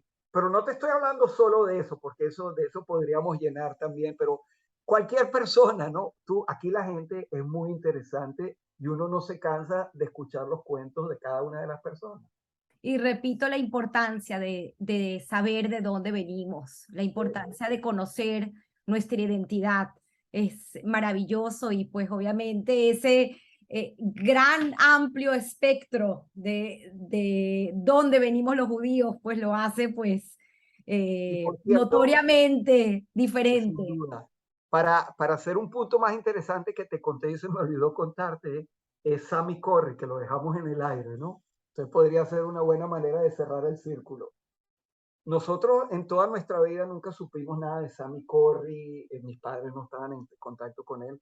Mi papá falleció a la edad de 54 años. Este, yo no estaba cuando él falleció, vine, volví y tal.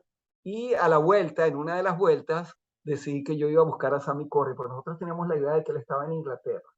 Entonces llegué a Claro, para poner Inglaterra. en contexto, la gente que no vio, como cortamos el video, la gente que no vio este video, vamos a recapitular. Sammy, el papá, tu abuelo, dejó a la abuela y se fue con La otra hija. mujer y se fue a Inglaterra. Sí. Bueno, Y no sabíamos si con otra, ese fue. bueno, Primero desapareció de la vida de mi papá y bueno, a veces mi papá decía que lo buscaba, no sé muy bien, eso son cosas sumamente complejas, pero lo que yo sí sé es que yo decidí que yo lo iba a buscar. Llegué a Inglaterra, estaban unos amigos de mi mamá, a la sazón era la época después del golpe militar en Chile y la familia de mi mamá estuvo muy involucrada en la izquierda chilena. Esos son otros cuentos que ni te conté, pero que podrían llenar otros 3 espacios. Entonces dijimos, bueno, vamos a llamar al señor Corry. Nos tardó 3 minutos o 4 minutos ubicarlo. Yo wow, lo llamé por teléfono, le dije, hola, señor Sammy Corry, te habla tu nieto. wow, Que se desmayó el señor, no sé. Bueno, él sabía que mi papá había fallecido a través de un tío que vivía, no sé, un cuento. Yo ni me sé todos los cuentos bien, un tío en Bolivia. Y bueno, al día siguiente yo fui a conocer a su hermano que vivía en Londres. Él mismo vivía en una ciudad pequeña que se llama Derby, que está como a 1 hora y media de Londres. Y bueno, me hice muy amigo del abuelo, del tío, Maurice Corry. Y bueno, al día siguiente fui a ver al señor Sammy Corry, que no, nadie de nosotros lo había visto, ni él nos había visto a nosotros. Muy parecido a mi papá, pero con 30 años más.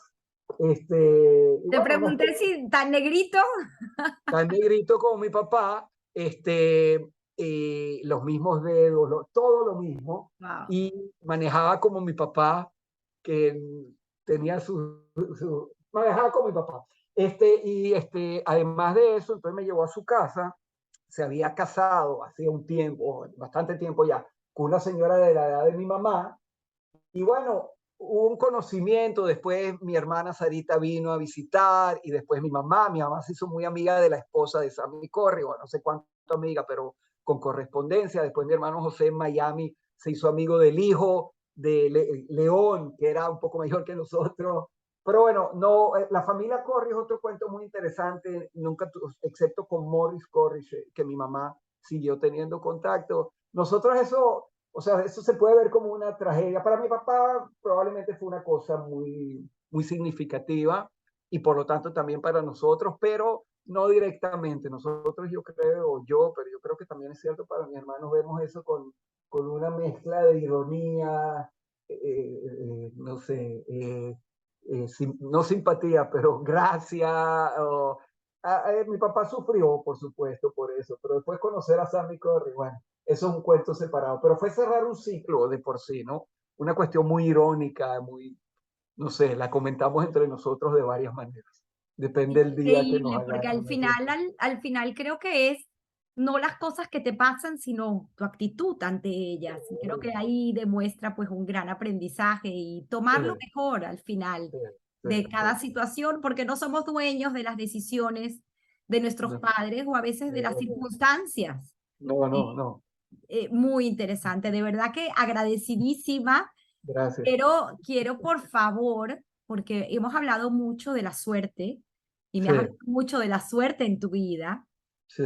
y quiero un poco entender esa mente de matemático con storytelling, esa mezcla que me parece fascinante, y sobre todo hoy en día, esa importancia, ¿no? De que tiene la ciencia de ser humanista, ¿no? Y cosa que tú has manejado de una manera extraordinaria, al igual que de la otra forma, ¿no? Cómo las humanidades también, pues, pueden tomar mucho provecho de la ciencia. Y creo que eso es un punto muy Ujú, importante. Pero quiero ujú. entender entonces en esa mezcla eh, para Leo, ¿qué significa la suerte en tu vida o el trabajo? Sí. Pregunta que tomo y siempre lo digo de esta persona, este periodista, a quien admiro, que es Guy Ross. Yo te voy a responder con dos slogans, ¿ok? No debería ser usar clichés, pero yo sabía que me ibas a preguntar, ¿no? Y ya te voy a decir el segundo, y es lo que yo siempre pienso al respecto, pero me recordé de un intercambio que tuve con mis hermanos en el chat no hace mucho tiempo, que nos recordamos de la revista Gaceta Hípica. No sé cómo salió a la luz, pero la propaganda en la televisión o en la radio decía que para ganar al 5 y 6 hacen falta dos cosas, suerte y gaceta hípica. O sea, que necesitas esa combinación, la combinación de prepararte, de buscar, no dejarlo todo a la suerte, ¿no? O sea, hay que ver para el 5 y 6 cuáles son los caballos que corren en cada carrera, quién ha ganado últimamente, etcétera, y tratar de hacer algunas soluciones, algunos razonamientos racionales, pero después hay que tener suerte. Por ejemplo, yo nunca gané el 5 y 6, creo que mi hermano tampoco, se lo habrá ganado por lo menos lo que llamaban mercado libre en Venezuela, no sé, el batacazo nunca nos lo ganamos, así que esta expresión, bueno, no es fácil traducirla a la verdad, pero hacen falta las dos cosas.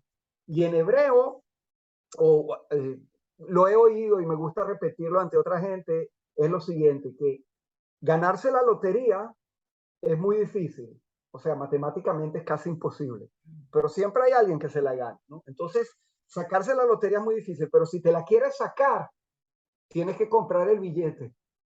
Pues no te la vas a ganar sin comprar el billete, ¿ok? Entonces, yo creo que para que la suerte te llegue, la necesitas, porque para ganarse la lotería sin ser. Pero si no fuiste, compraste tu billete, ¿no? Si no te levantaste y pensaste que quieres hacer esto y lo otro, entonces nunca lo vas a ganar, mientras que el que lo ganó fue el que compró el billete. Entonces yo creo que eso expresa más o menos la idea, que es o sí, yo he tenido suerte, o sea, yo he tenido mucha suerte en muchas cosas y mencioné algunas, pero bueno, he traído a eso y además he trabajado, o sea, en todos los casos para que la suerte se dé, o sea, se materialice en algo concreto, ¿no?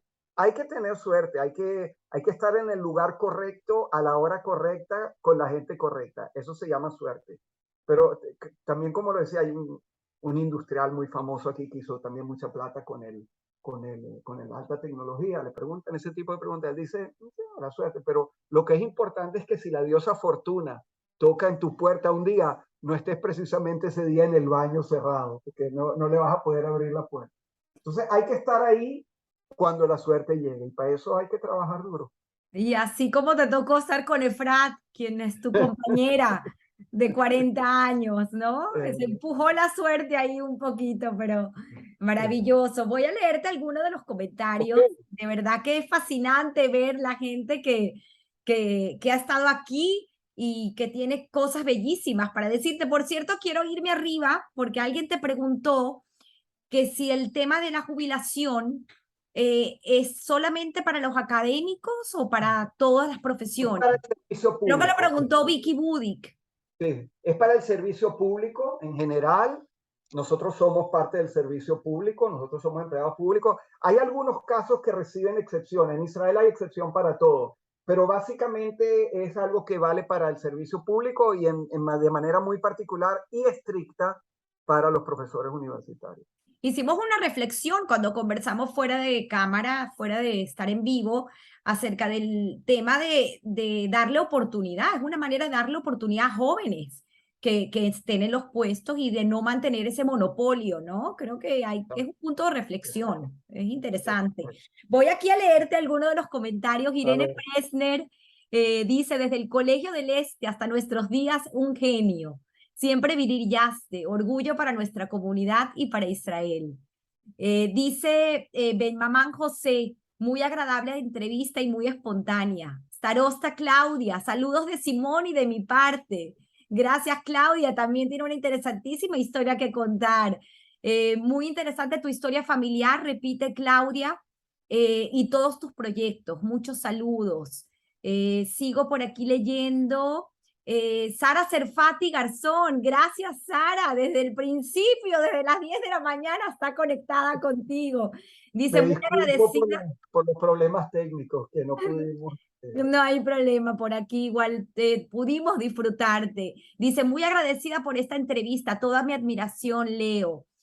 Rita Israel, es increíble el lazo con el Colegio Moral y Luces, que queda para toda la vida. No veo lo mismo en otros conocidos de otros colegios. La verdad que en definitiva tuvimos ese privilegio y tenemos que agradecer todos los días por esos visionarios que hicieron que el colegio fuese lo que fue para todos. Dice por aquí Maribel Pepe, qué bueno lo de la coral de la UCB, de la Universidad Central, de la Universidad Simón Bolívar, maravilloso. Dice Eti Kaiser, una entrevista de un valor infinito. Gracias, Tamara, por esta oportunidad de conocer su historia. Gracias a ustedes por conectarse. Dice por aquí nuevamente Rita. Ah, Rita fue la que preguntó lo de los 68 años.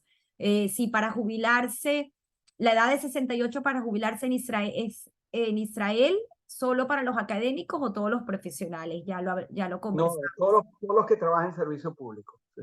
Ya vi que había hecho otra pregunta antes, por eso me había confundido. Dice Vicky Budic, fascinante. Hoy en día, a nivel de niños preescolares, es súper importante la educación STEM, que es Science, Technology, Engineering, Art and Math. Exacto. Dice Melita Schomstein, Leo, muy emocionante verte y escucharte. Lujo de entrevista, gracias.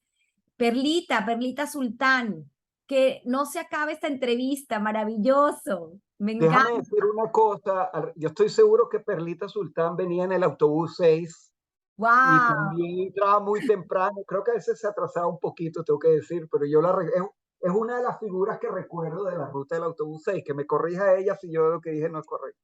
Me encanta, porque todas estas historias que rescatamos en historias que contar son tan maravillosas como la Tere, ese personaje que yo siempre digo que es tan importante en nuestra manera de cómo fuimos educados, ¿no? Esta persona que con tanta confianza nuestros padres le dieron el poder de educarnos, ¿no? Y recibir parte de su cultura. Es maravilloso porque somos una mezcla también de lo que ellos nos trajeron. Yo por mi parte tengo ese pedacito de gallega. Aquí dice Sara Serfati nuevamente, sacarse la lotería es ser tan inteligente. Bueno, dice Maribel Pepe, sí, así es en la USB, los estudios generales. Por aquí sigo, Sei Rebeca, habilidad a la enésima potencia, Leo Corri, todo un prodigio, Cola Cabot. Dice Sulamit Leching, una persona muy inteligente y preparado, muy interesante todo lo que ha conseguido, Cola Cabot. Una mente brillante, vuelve a decir Sara Serfati. Simón Feuerberg se conectó, qué bonito, gracias Simón por estar aquí, qué bello. Trudy Bendayan, un gran abrazo a mi compañero del colegio con quien he retomado contacto después de 50 años. Es Creo que verdad. te metiste en su historia que contar. Sí, sí. Lástima que no viniste, Trudy, porque lo hubieras pasado aquí de maravilla, como todo. Dice Benjamín Schomstein, Leo fue un extraordinario estudiante y mejor compañero, sumamente inteligente y claro en sus ideas. Sus padres, excelentes personas y de trabajo y mucha honestidad. José y Sarita también son producto de ello, de esa bella familia que nos llegó de Chile. Qué bello, Benjamín. Muchísimas gracias. Por aquí sigo leyendo y lamentablemente perdí los comentarios del otro live donde tuvimos esta lamentable interrupción, pero por aquí seguimos. Dice, Perlita, yo no estudié en el colegio. Ah, entonces era otra Perla Morelia, yo pienso, sí, me Puede equivoco. ser, pero bueno, por aquí está conectada. Es una prima hermana mía, dice Perlita. Vivía a la avenida principal de las Mercedes con su hermana, yo me acuerdo. Correcto, correcto. Dice Starosta Claudia, cuando fui a Israel de luna de miel, pasamos por tu kibutz ¿Verdad? Nirim Yo y me nos acuerdo. llevaste a recoger naranjas de los Sí, árboles que sí. eran para exportación. Yo la llevé en el Jeep en el cual yo trabajaba todo el día, ida y vuelta. Fue muy se me había olvidado, ahora me acordé. Espero que Claudia se acuerde del Jeep, porque el Jeep era lo más importante del trabajo ese, en el cual yo recorría decenas de kilómetros al día, ida y vuelta entre los campos. Wow, creo que Kibutz te dejó mucho, pues obviamente el tema del trabajo, la dedicación, la disciplina, esos horarios tan tempranos en los que uno se tiene que levantar Pero para era un hacer esas placer, actividades de porque la tierra. yo veía en la mañana los pájaros y las gacelas en el campo. Créeme que eso no tiene valor o no tiene precio. Tiene valor, pero no tiene precio. Increíble. Leo dice Trustway Senior Concierge. Leo súper orgullosa, me debe las otras historias de la Tere y otras mías, otras más. ¿Ah? Dice, por aquí sigo, mira, siguen entrando mensajes. Dice Roberto Weinrub, también se ha conectado, de verdad que es súper agradecida con todos por estar acá. Y Leo, quiero terminar con una pregunta que te hice también fuera de cámara, pero me parece fascinante hacérsela a un matemático. ¿2 más 2 es 4 siempre? 2 más 2 es 4 siempre, pero si te lees, por ejemplo, mi libro sobre la historia de los números, que está también en castellano, en italiano, no siempre no siempre el contexto dentro del cual se dice es lo mismo. Lo que entendían los griegos por 2 más 2 es 4 es una cosa, y lo que nosotros entendemos por 2 más 2 es 4 es otra, porque nosotros entendemos los números de una manera mucho más compleja y completa de lo que la entendían los griegos. Pero hay cosas que siempre fueron verdad y siempre seguirán siendo verdad, y eso solo lo hay en la matemática, no lo hay en la física, no lo hay en ninguna ciencia. Y eso es lo bonito de la matemática. Qué belleza de respuesta. Me encanta. Uno puede aprender de ti muchísimo. Recomiendo y aprovecho el comercial. Tú estuviste hace poco en una serie de foros con Cultura Mundis. Yo logré entrar a uno. Es fascinante, pues, esta perspectiva y esta manera de ver la vida tuya y que nos puedes transmitir al común denominador, como llamo yo, porque tú estás en otro nivel, pero porque te lo mereces, porque lo estudiaste y porque tienes pues esa habilidad, como bien tú lo dices. Nuevamente agradecida, dice, Trustway es Lina Weisberg. Ah, Lina. Saludos, Lina, un beso. Y Perla y Rubén, dice Claudia Starosta y Fortuna. Habla de los que estaban en el autobús. No, En el eso fue viaje, en el viaje, cuando vino a visitarnos al 78-79, en Quindío, el Jeep. en el Jeep. Qué maravilla. Ese Jeep era algo importante. Bueno, Leo, te dejo la cámara para que Bueno, te gracias. despidas de tu audiencia, por favor. Y recuerdo que este live estará colgado en el canal de YouTube y en audio en Spotify y en Apple Podcast. Recuerden seguirme por Tamara Casab y escuchar cada domingo otra historia fascinante. Y nuevamente, Leo, gracias por estar con nosotros. Toda la cámara Gracias. tuya para que te despidas. Bueno, yo no sé, o sea, no, yo me alegro que haya gente que le interese escucharlo, mi cuento. A mí me gusta contar cuentos más que cualquier otra cosa que hago. Y si les gustó este cuento, me alegro. Muchas gracias por haberme dado la oportunidad de hacerlo. Gracias, Leo. Feliz domingo a todos. Chao, muchas Un fuerte gracias. Chao, abrazo. chao, chao, Bye, chao. bye. Aquí cierro.